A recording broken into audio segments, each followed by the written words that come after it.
Hey guys, Uncle Ray. Welcome to another episode of the Crypto Bellwether. I don't always tell you what you want to hear, but I tell you what you need to hear to make informed decisions. Guys, there's so much misinformation. I truly believe about 90% of what you hear and read about crypto is wrong.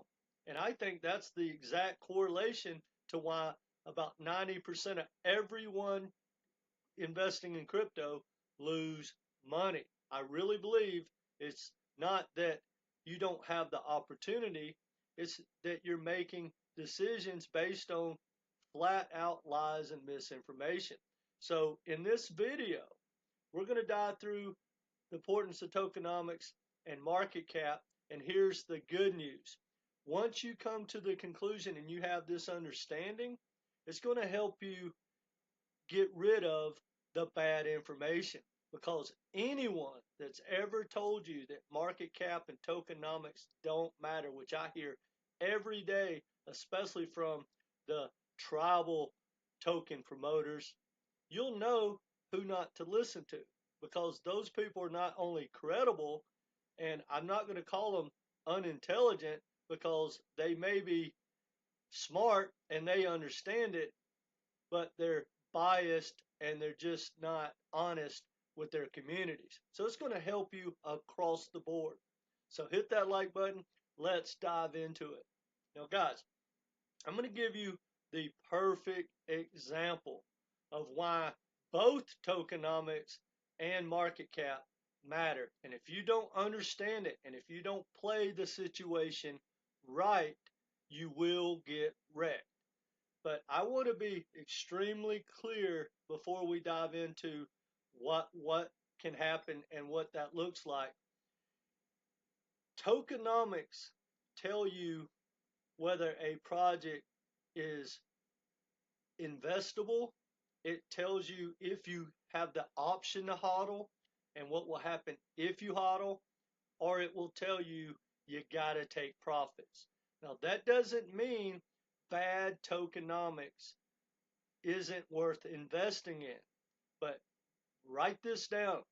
100% of the projects with bad tokenomics will wreck you, and they will take back every bit of the money that you had made when they were pumping, because of how this tokenomics were set up. Now, on the screen is a perfect example, and I just looked up on it doing the research, and it gave me the perfect example. This is not FUD about Stronghold, and if you own Stronghold, you need to watch this video, and then you need to delete everyone that's ever told you to invest in Stronghold.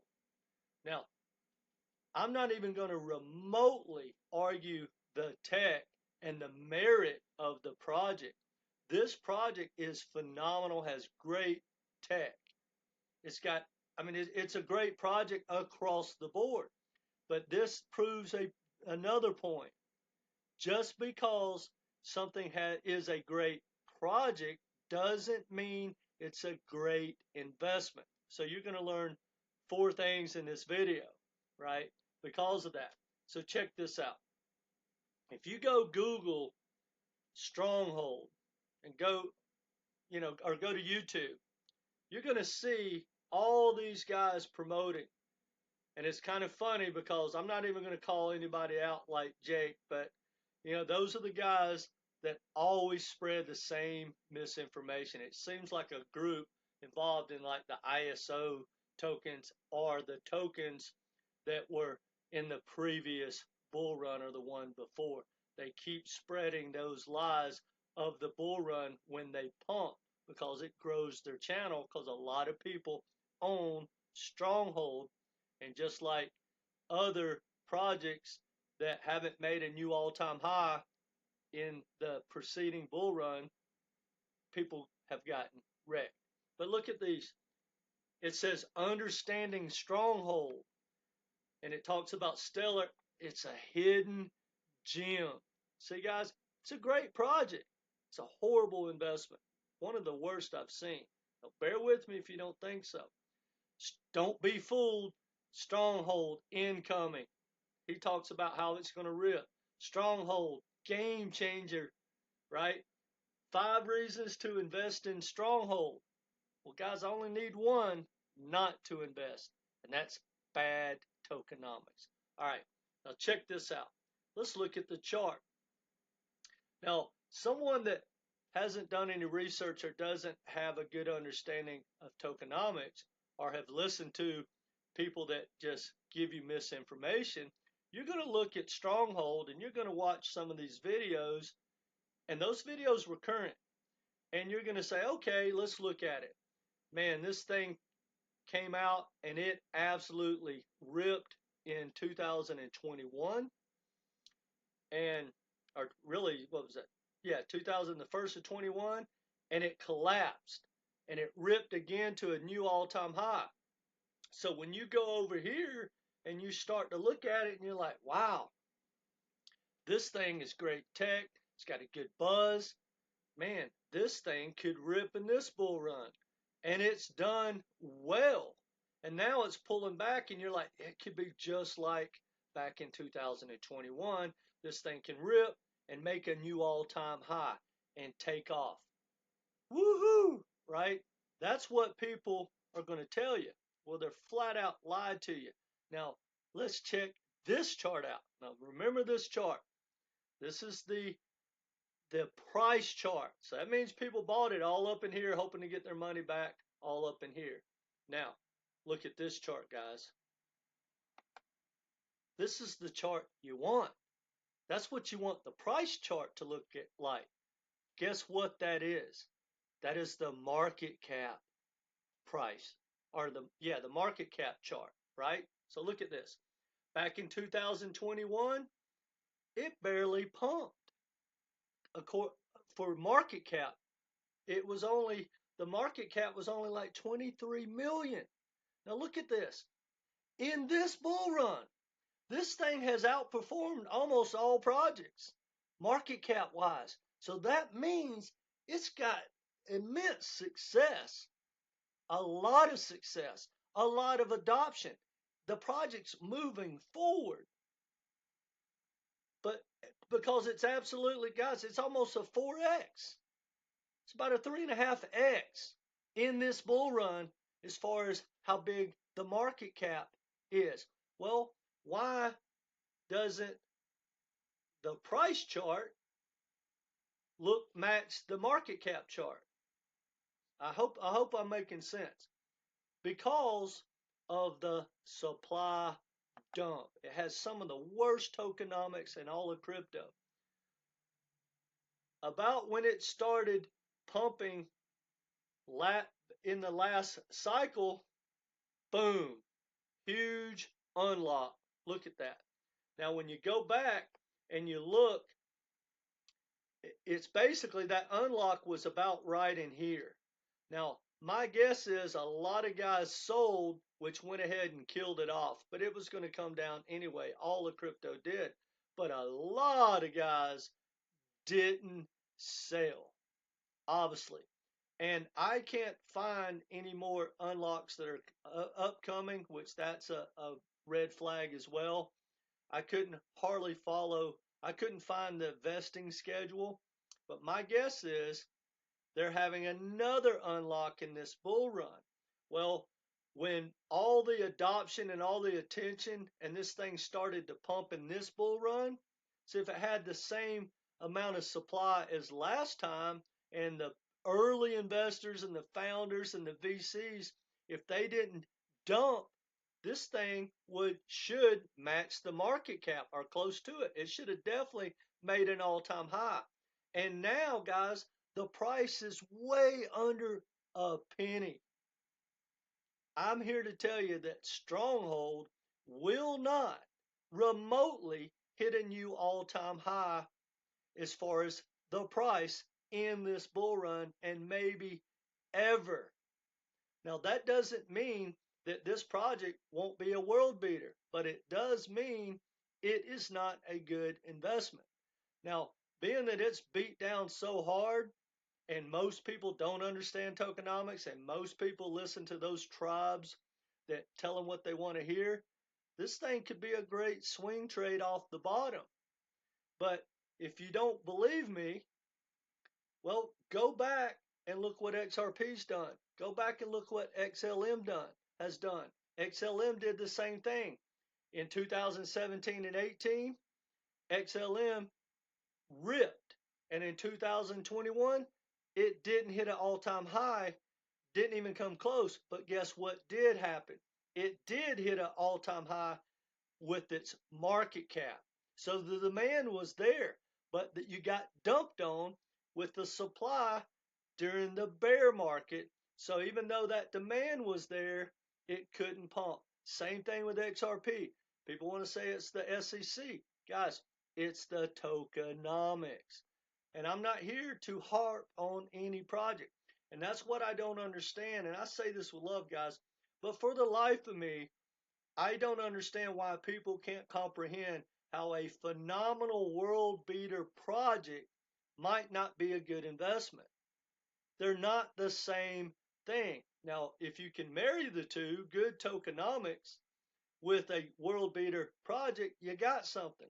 But guys, you have to understand smart money and smart people and institutions and business, they did not create crypto to make me and you rich. If we're smart enough to speculate and understand what their business plan is and how they make money, we have a fighting chance.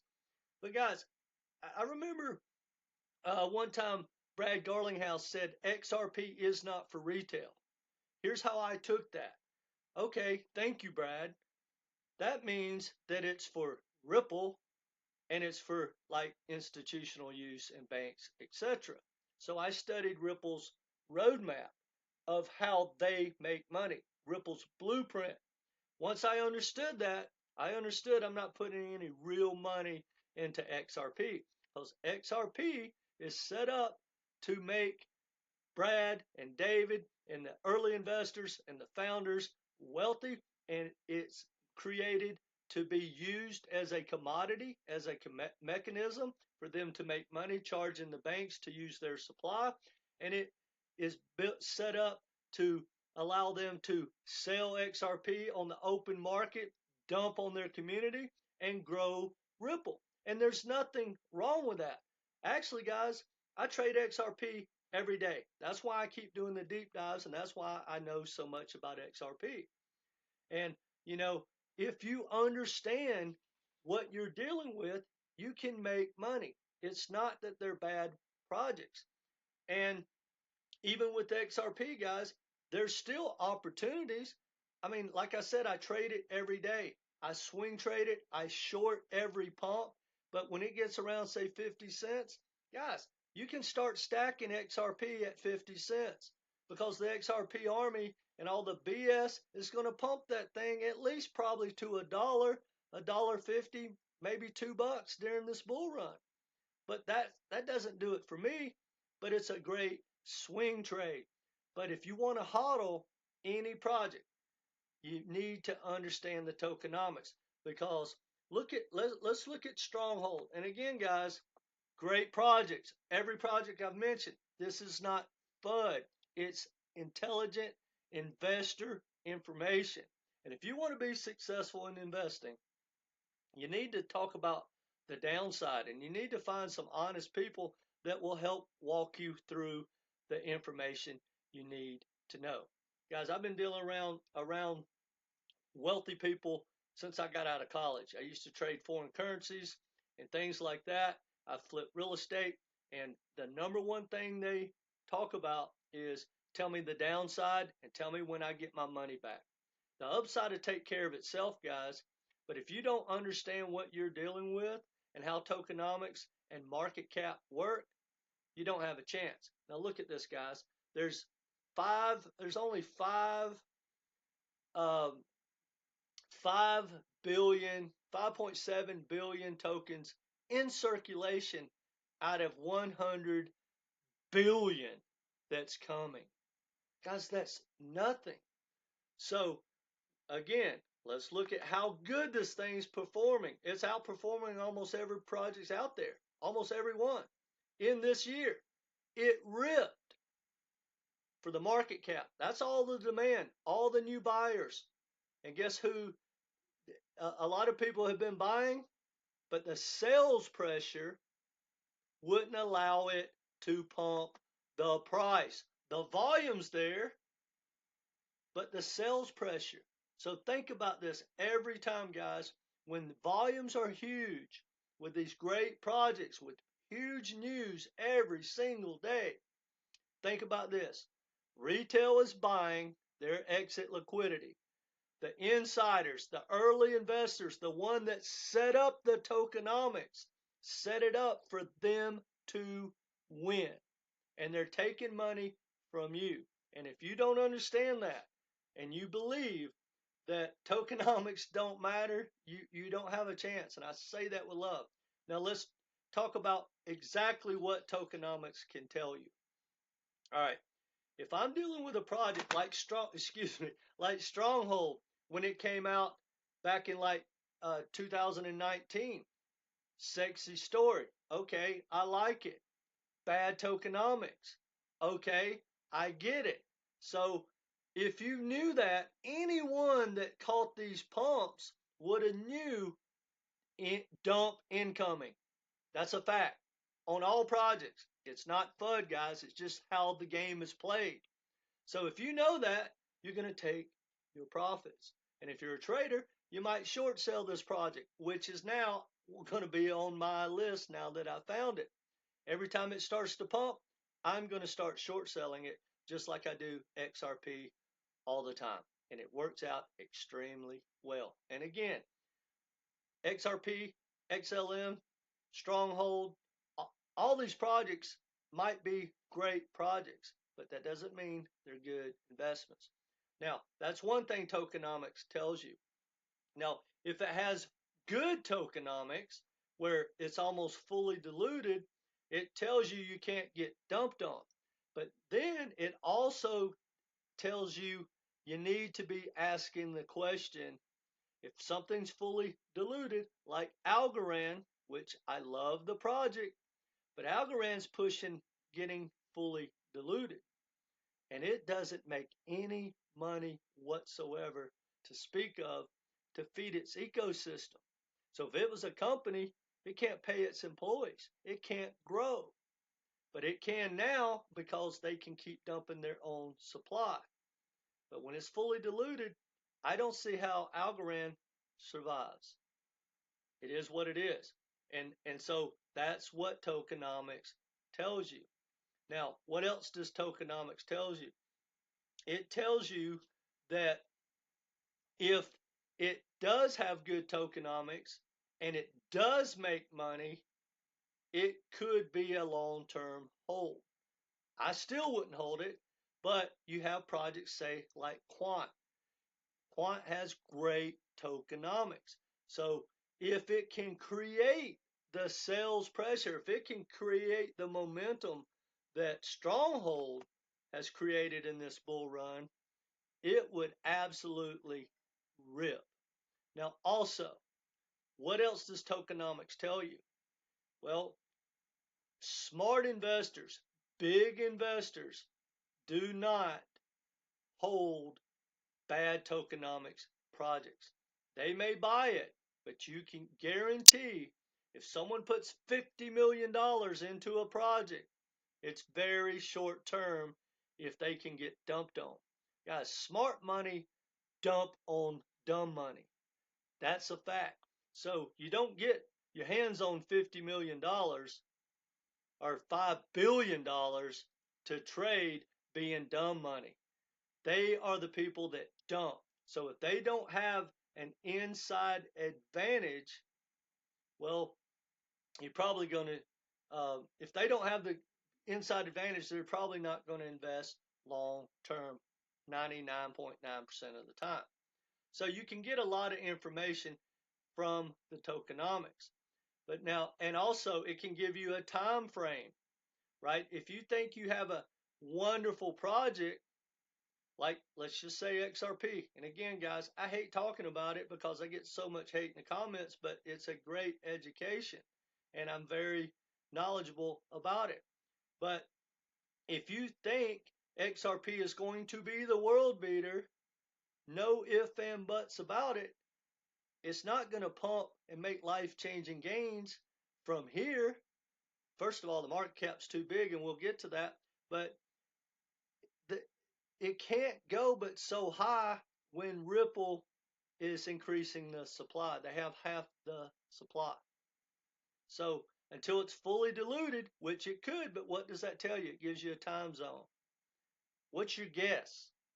And no one knows but Ripple, because if you go back and read their old roadmap, they had planned on initially being fully diluted already, and they recalculated how they were going to increase their supply because it was just killing the market. So now they want to dump as slow and steady as they go without killing the price. But once you have all that sales pressure in the bear market, it's going to kill the price. And that's across the board. It has nothing to do with XRP. It's all projects. So we know that when they pump in the bear market, they're going to have to keep feeding the ecosystem, keep feeding the ecosystem. So that's releasing and releasing, diluting your money. And all I want, guys, for everyone is you understand that so that you'll stop hodling. That's how you get wrecked, and that's why you get wrecked right there. Now let's talk about market cap. Now, why does market cap matter?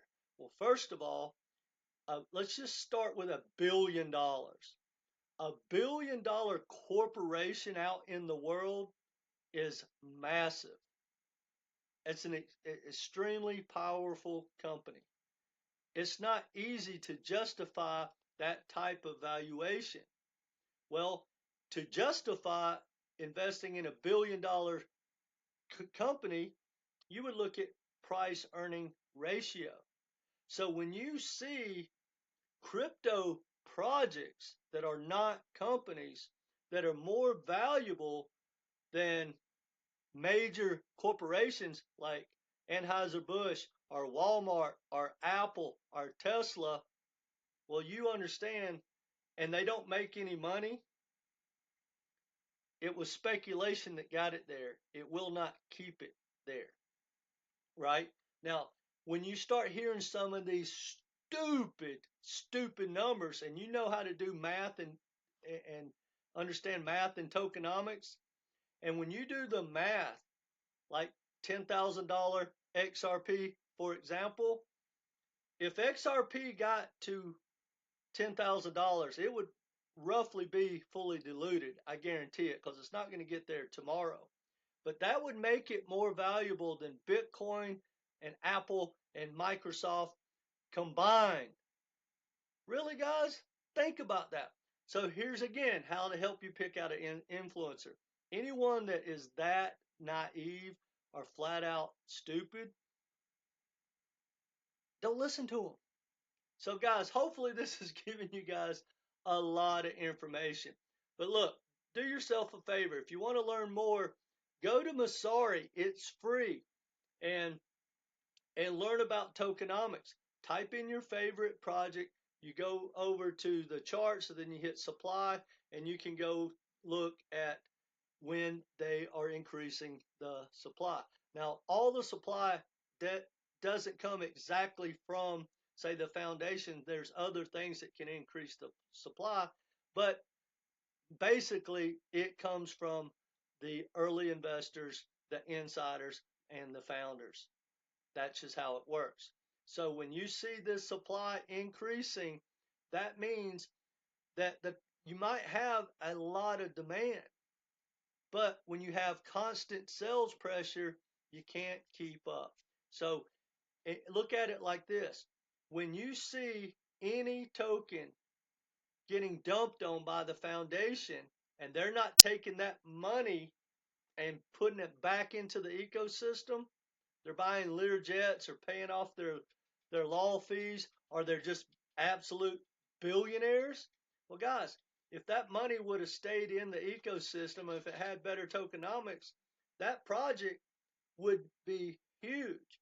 But again, guys, get this through your your head, and I say this with love. I had someone comment today, we were talking about XRP, for instance, and I was explaining to him a lot of things, and he said, I just can't believe that Ripple would set up and do that to the community. And I was like, guys, that has nothing to do with Brad or David or Ripple. Ripple is a business. We don't work for Ripple. Microsoft doesn't care about you. Apple doesn't care about you.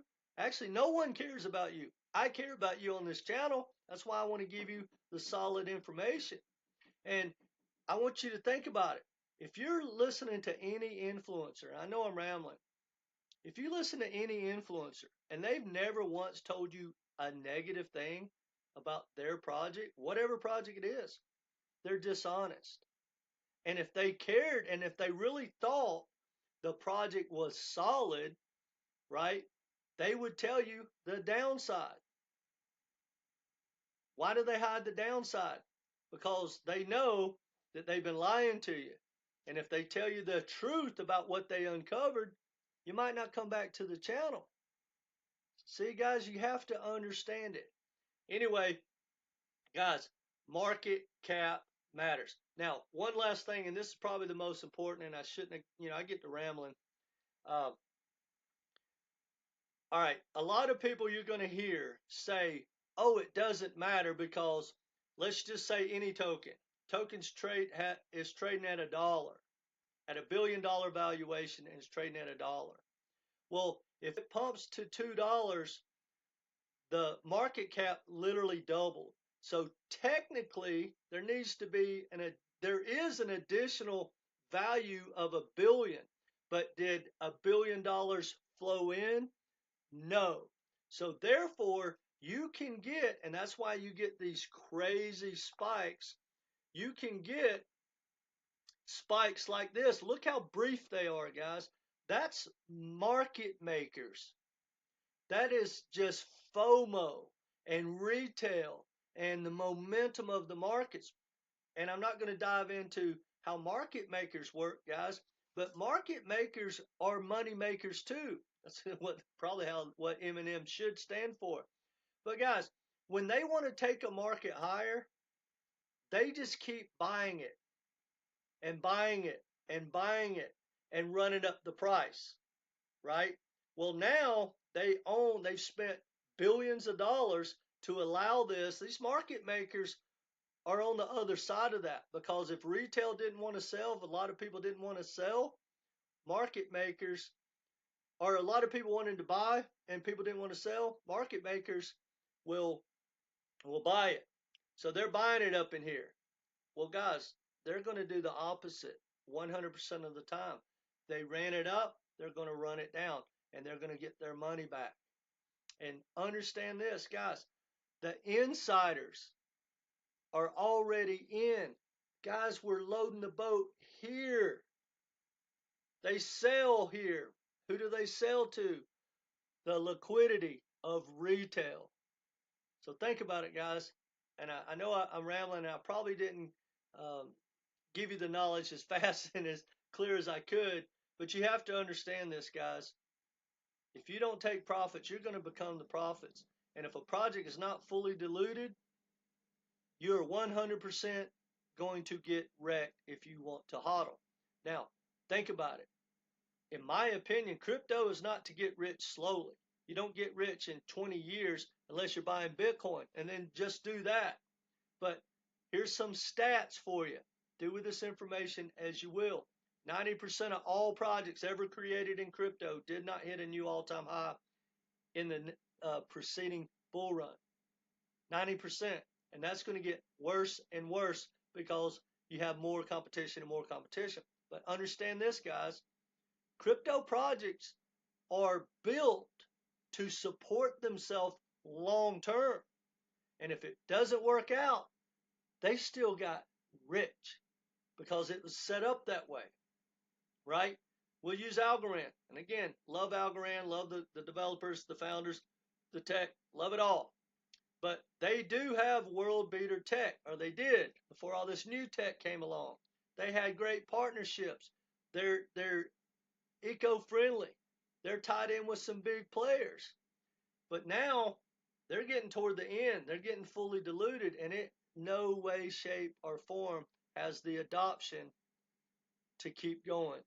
Now, it may be able to hobble along, but again, great projects doesn't mean great tech.